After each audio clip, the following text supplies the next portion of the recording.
રવિવારે ધાનેરા તાલુકાના થાવર 3 રસ્તા નજીક એક વિચિત્ર અકસ્માત સર્જાયો હતો, જેમાં મોટી જાનહાનિ ટળી હતી।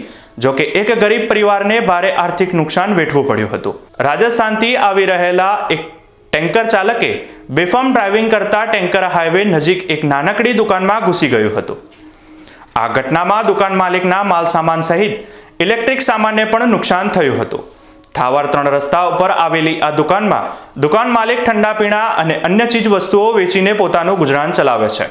ગત રાત્રે 8 નેનાવા ગામ તરફથી ફૂલ સ્પીડમાં એક મોટું ટેન્કર દુકાનમાં ઘૂસી ગયું હતું। આ ટેન્કર ઇન્ડિયન ઓઇલનું હતું, જેમાં ડીઝલ અને પેટ્રોલ ભરેલું હતું।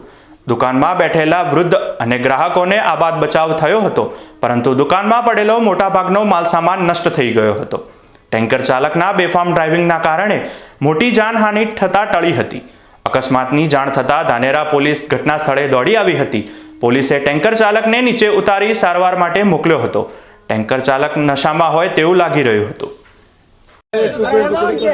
मेरे बच्चे का भी ढूंढ है घर पे। मैं घर जाना चाहता था, हादसा हो गया साहब, मुझे मार डालो। मैं ये प्रार्थना करता हूँ भगवान मुझे सदगति दे और मुझे मेरे बच्चे का भी ढूंढ अवश्य। मैं ये जानना चाहता हूँ कि मैं शेख के दाल शेख के नाम शेख के देश मैं कुर्बान हो गया हूँ, मुझे मार डालो बस।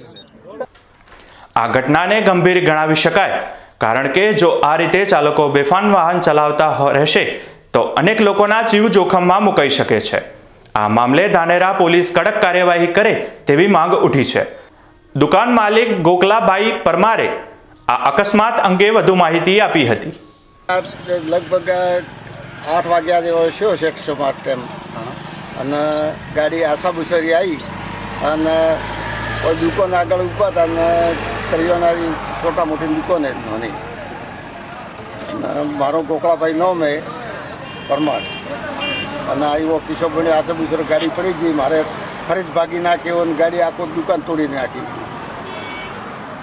એ નેટ ભગવાનની બચાવ કર્યો અમારે બચી ગયા। કેટલા જણા હતા દુકાનમાં? અમે લગભગ દુકાનમાં બે જણા હતા અને 2 જણા બહાર હતા, 4 જણા હતા। કોઈ લાગ્યું ખરી? લાગ્યું, પગે લાગ્યું, કોઈ સાથી દબાણ આવી એટલે દબાઈ દીધા ગાડી એકદમ આવી।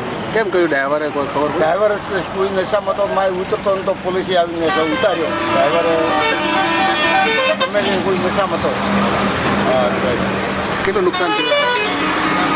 નુકસાન તો ફરી તોડી કાઢ્યા, બધું નુકસાન લગભગ ખાસું હોય નુકસાન તો બધું આખો સાપરો બાપરો દુકાન તોડી નાખી, 5 લાખનું હોય નુકસાન, પણ આટલું બધું એ દેખાય બધું નહીં।